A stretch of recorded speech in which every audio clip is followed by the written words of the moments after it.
Cordell Hampton, born singer and musician, was raised up on Whites Avenue, a street located in Farrell, Pennsylvania, in a red brick duplex house.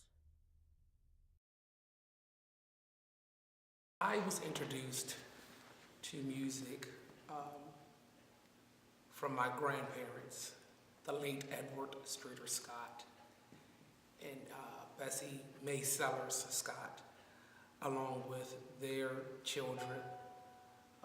My grandfather's brother, the late Wilson Scott, they would sit around and sing songs which developed my music ability, my love for music.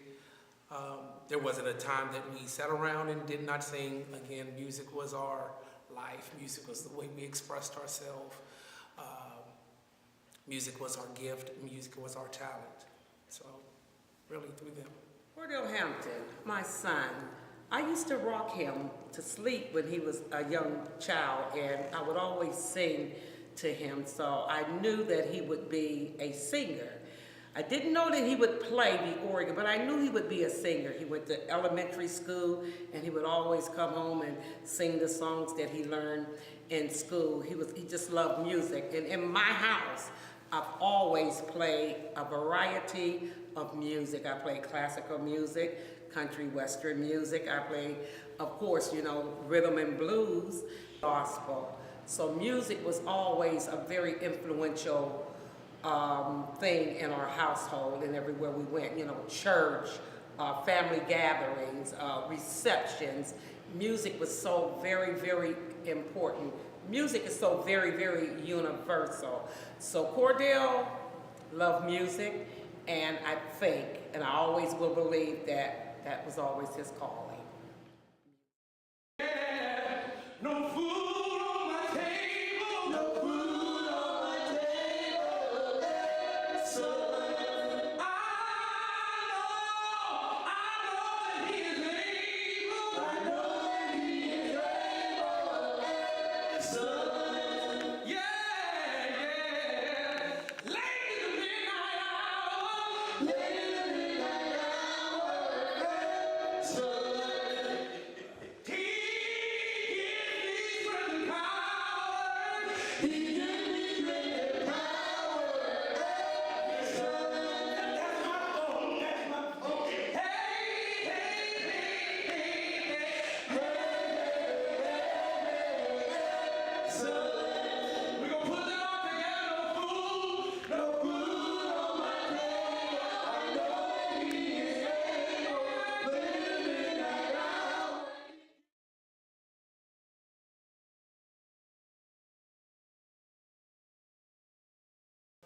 Well, a story. There are so many stories that I could tell about Cordell.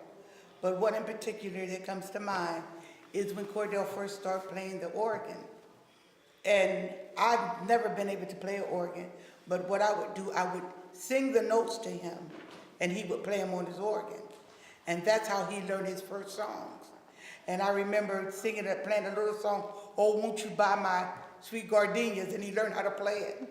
And he started taking lessons after that, and which really turned out to be a great musician.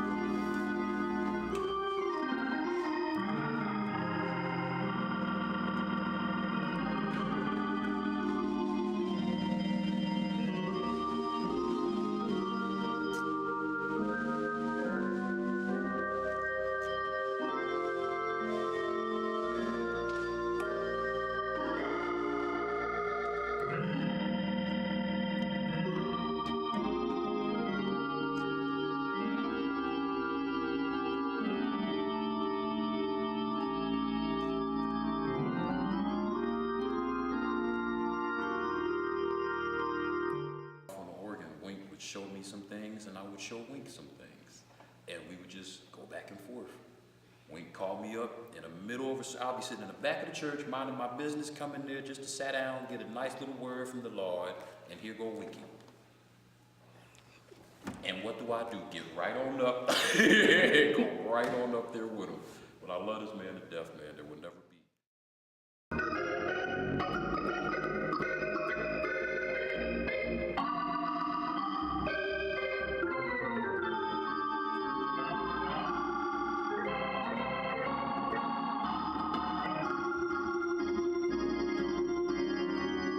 did I think that I was one of Cordell's influence?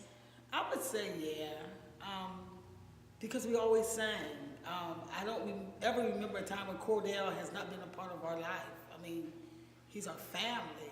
All we ever did was, my mother would cook, we eat, we sang. That was just a part of our, that was just a part of our life. My musical talents.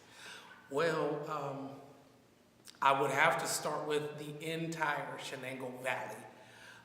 There's so many people, again, with my grandparents, each one of my aunts and uncles. First and foremost, my parents, Paula Scott Hampton, my father, the late James R. Hampton. I asked for a keyboard one Christmas. And then in December, my parents were buying a Hammond organ that just kind of nurtured my gift. Mrs. Murtis Ledbetter and First Baptist Church of Farrell, Pennsylvania. At the time, they were under the leadership of Reverend Lowell T. Williams and his wife, Jennifer Williams. They were great influence in my life. The late Mrs. Fosen, the late Mrs. Towns, Genovia Williams, Chief Raleigh Smoot, Pastor Brian K. Johnson, Pastor Nolan Howe, who is now the pastor at First Baptist. These men were very influential in my life. The late Mrs. Peggy Evans, who would allow me to come to her home and just play on her organ. Tawana Ewings from Greater Mount Zion, the late Pastor Wilbert Haddon, Pentecostal House of Prayer, which my aunt, Letitia Scott Banks, is the co-pastor. Her husband, Keith Banks, is now the pastor. Their church had a great deal to do with that. Pastor Cleavon Dukes in New Hope Missionary Baptist. Wow, it's so many. Second Baptist. And even at my local church, where I was the minister of music at Bethlehem Baptist in Sharon, under the leadership of Pastor Leon Avery, Jr., he just influenced me to, as they say in the church, let the Lord use you, to really just let the Lord speak to me, and always encourage me to follow the Lord and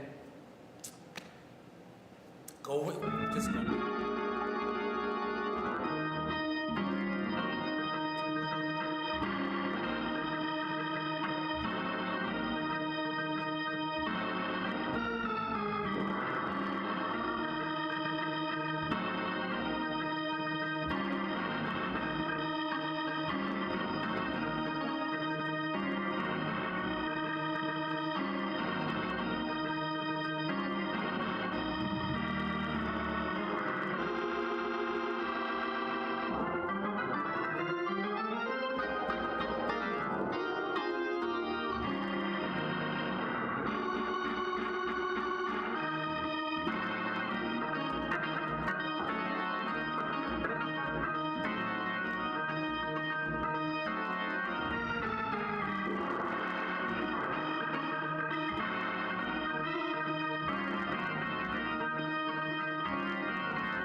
When he was a kid, it was, I'll just do a little bit of it. I'm not real sure all the words, but I'll just try to do a little bit of it.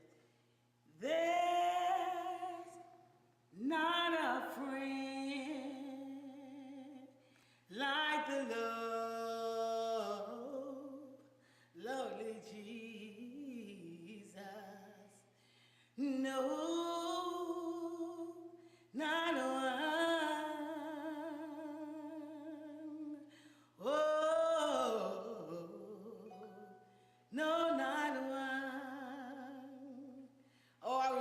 that brings back so many memories. It does.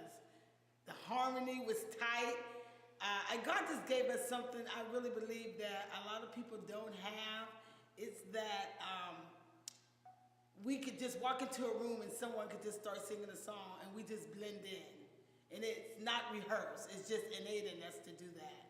So I'm so grateful that God had allowed Cordell to be a part of my life as well as I'm a part of his. It's family, it's unity, it's strength. It is the backbone of our family. So I just want to say to God how grateful I am. And that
It's a song from my childhood that is just, does something for me, so. There's not a friend like the lowly Jesus. No, not one.